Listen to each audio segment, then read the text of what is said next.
We took 14 hits, and I can remember 14. I thought it was like 4 or 5. Everything was exaggerated, padded. So if it was 10, it was 20. So I always said after many years later that why didn't we win? Because we killed everybody. We killed more people in Vietnam than they had a population of. So it's because it was just padded constantly, casualty rate. We were killing more and more. So any number you saw was grossly exaggerated. At this point, did you have an idea of the larger sense of things that was going on? No. Back home in terms of protest? A little bit, and angry about it because I was there, not understanding it. I was still there, and I can remember some letters I wrote home to my parents saying, we're out going to kill those commie bastards, that kind of a thing, in my mind. And I think back to that now, I thought, oh my God, where was I? What was I thinking at that time in my life? What were they writing back to you? About the family, the town, watching the news, and be safe. Kind of generic letters in that sense. I don't think, and nothing that was upsetting. What was your news source there? The Stars and Stripes, the newspaper, which I guess still is print. You read it every day or every chance you got? Every chance you got. There was no. I don't think there was no television at all, so it was newspaper. Because the camp I was in was sort of remote, so we didn't have any access to that. Radio? I don't remember. If it was music. It was not anything. Do you remember the music of that time, or that you listened to, or? What was ever popular in the late '60s, mid to late '60s. I can't recall something specific, but sure. That I actually listened to. What is probably one of the most difficult missions or difficult maybe stretches of time during your deployment to Vietnam, whether it's a week or a mission or? Well, I think the last mission was when I was wounded in Vietnam. Was the one I guess you remember. We went out again on a search and destroy recon kind of unit, and the captain, he came to me, and I remember him specifically. He had a big handlebar mustache and shaved head, and when he took his helmet off, he wiped his head with his finger with sweat. I could still see him taking that off his head, this big mustache. And he said, "Well, I want you to be my radio operator." And I think immediately I got like watery bowels. I'm thinking, man, this is like the worst possible job because you're like number 2. They're going to shoot the captain first, and then they're going to get you. I thought, oh my God. And it was going to be like in the next couple of days. I was going to have a little training, and then I was going to be this radio operator. So we go out on this mission, and we were near Pleiku. And Play Me, right on the border of Cambodia. And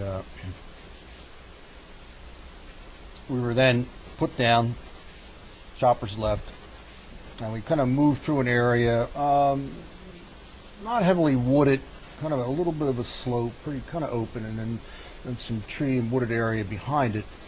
And we started taking fire. And it reminded me of like a carnival, or a shooting range, like pop-up targets. It looked like that's what flashed in my mind at that time. I can still remember. Like, well, these aren't targets. Actually, people shooting at me. They're popping up and coming out of the ground and appearing everywhere. It's kind of alien in a sense. And then as we looked, and we're told, well, they're not in black pajamas. So this is the real deal here. These are North Vietnamese regulars. They're in the khaki suits and the helmets and the whole deal. So we started taking fire, and pretty intense, and people were getting hit. And one particular sergeant went down, I can remember specifically, he shot, and he fell back. And I think in a combat situation, at least my experience is, everything happens fast. I mean, it's like in seconds, in split seconds, that your mind is flashing constantly. But he fell back, and he had a hole in his chest. This small hole, big as your finger. And he was hit, and he said, "Where's my rifle, my rifle?" I said, "But, we'll get it.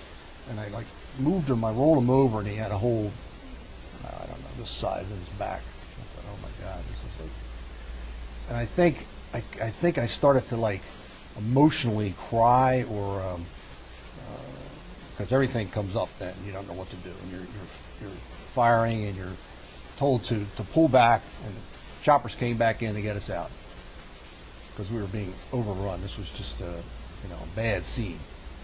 As I found out later, we should have never been dropped in there, but that's another story. So we're being evacuated, we're taking fire. So we got on the chopper, and we had a prisoner that we had captured. So he was on our chopper, and we started to take off, and we got hit, and the bullets were coming in through the front. And I can remember specifically looking up to the front, and the pilots, and that Huey, but the bubble, or the pedals to navigate, and bullets were just flying. You could see he was hit in his foot, and his toes were his feet were bleeding. So the chopper started to spin and go out of control, and next thing you know, we crash. And I had been hit in the chopper. The doors were open, the M60 machine gun, and it was crazy chaos. So I was hitting the right leg, and it went in and exited on the other side. And then... do you remember the moment when it happened? Oh, yeah. The first thought you had?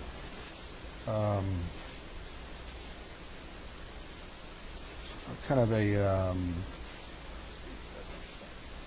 super exaggerated burn feeling is the best way I could say what it felt like in the leg. Just this tremendous burning sensation. And blood, I could see the blood start to come out of my top of my boot. So we crashed. My back was injured a little bit. I was then pulled out of that by a fellow comrade and put on another smaller helicopter and evacuated. Did you think of anyone back home at the time during this whole ordeal? I try to think back to that. I don't think so, because I said earlier, it happens so fast. It's split seconds, and things are just so quick, and a lot goes to your mind. It's more of a self-preservation thing. You're trying to, am I going to make it out of this? Mm-hmm. But there's not a lot of downtime to think. You can't think. In the military, you need to react, and you do. So fortunately, I was able to get out of there. Got to a medevac area, and what was that like? It was, again, hectic, fast, because we took on a lot of casualties during that encounter, and immediately, given morphine and said, you're hitting the leg, etc., and then evacuated there to another field hospital in Vietnam, and then operated, cast. So I basically woke up with a half cast on my leg, and drugged pretty heavily. And any time I wanted anything, just raise your hand. Mm-hmm. And, so that was interesting. I do remember that, because the nurse would come and fluff up your pillow, and I said, "Sure, I'll take it." "Which arm do you want?" And then you went to La La Land for a while. But, then I do remember several officers coming in, and I can't remember the number of casualties. It was 11, 12, maybe. A couple had died, and a number of wounded. I don't remember exactly. But coming into the ward and asking questions. And then I guess the statement